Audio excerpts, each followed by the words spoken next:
Joining me now in studio, Congresswoman and Los Angeles mayoral candidate Karen Bass. Congresswoman Bass, thank you very much for coming back to the Sunday Show. Absolutely. Thanks for having me on. All right. So you're 1.7 percentage points behind Rick Caruso. Yes. But all the votes haven't been counted. Right. Are you going to overtake him? I mean, he spent $40 million to your $3. Well, absolutely. And the police union spent another $4 million attacking me. Well, you know, we will see. There's a new group of votes, tranche of votes that will be released on Tuesday and on Friday. And I moved from a 5-point behind Caruso the other day. When those votes came out, then it's 1.7%. So if that trajectory continues, then yes, that most likely scenario is I would surpass him. So one of the conversations coming out of the mayoral race, at least when that first bunch of votes came out, it was like, oh boy, Los Angeles, this Republican turned Democratic candidate, billionaire spending all this money. It's a seismic shift in politics in Los Angeles, maybe even in California.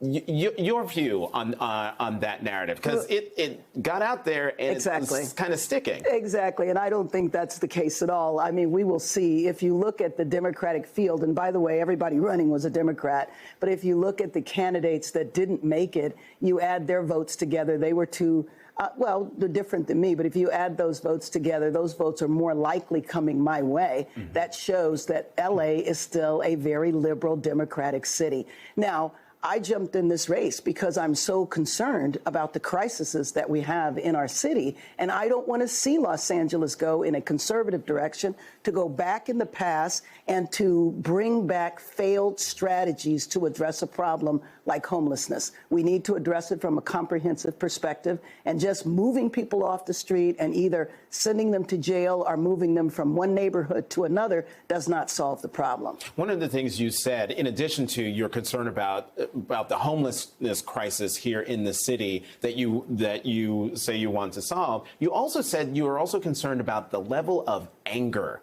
in Los Angeles about homelessness and about, you know, the lack of the ability to do anything about it. Has that anger that you were seeing when you told me this late last year, has it dissipated or has it increased? I don't think it's increased, and I actually don't think it's dissipated much.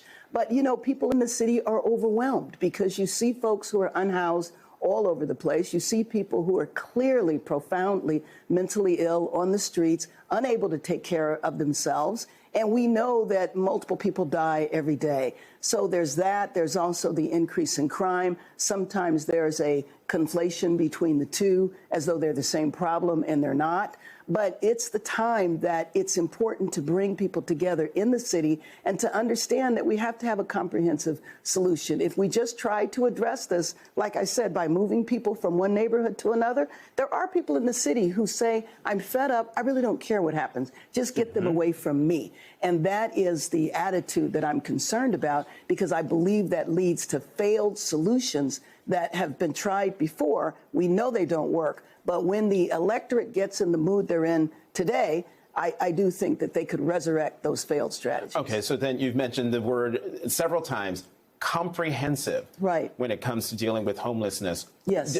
Just give me a couple of ideas. Sure, very quickly. One, we have to prevent people from becoming homeless, because we've been building housing, but for every 200 units that are built, 215 more become unhoused. We need to house people quickly in temporary housing, but then we need to address why they were unhoused to begin with. Is it substance abuse? Is it mental illness? Are they a veteran? Is it just economically homeless? So we have to put people in housing, but we also have to address why they were unhoused so they don't fall out again. And then crime, because that's the other thing that's driving the anger. What are you going to do about crime? Well, first of all, in some neighborhoods, they want to see an increased presence in police. And if those neighborhoods want that, I think that we should respond. And the quickest way to get police officers on the beat is to move those officers that are doing administrative duty behind the desk, have them go back on the beat, and then hire civilians. LA is down 200 to 300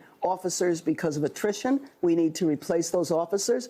But at the same time, Jonathan, we need to address proven strategies to prevent and reduce crime that really kind of went by the wayside during the pandemic. A lot of people, people were sequestered, people were not out. Programs that normally worked with law enforcement to reduce crime were dormant. So we need to invest in strategies to prevent crime. And the way I say it is that you have to stop the crime of today and prevent the crimes of tomorrow. Last question for you. Your November ballot opponent spent $40 million in the primary. Yes.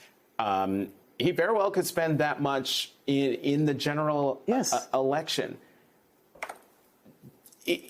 Is the money going to drown you out?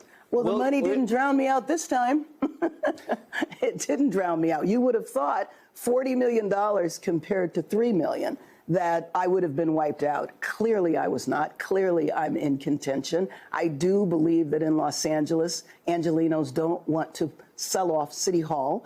So I think that we have an experience in California of billionaires doing this in the past, and they have not been successful. And I think that Los Angeles is overwhelmingly a Democratic city. Los Angeles is not going to buy into somebody who becomes a Democrat 2 weeks before they file. I think there's more to being a Democrat than just filling out a piece of paper. It's about a set of values. It is about a commitment to social and economic justice. And people that come in with a history of that, I think, are more appealing to Angelenos than somebody who comes from a background that is completely different.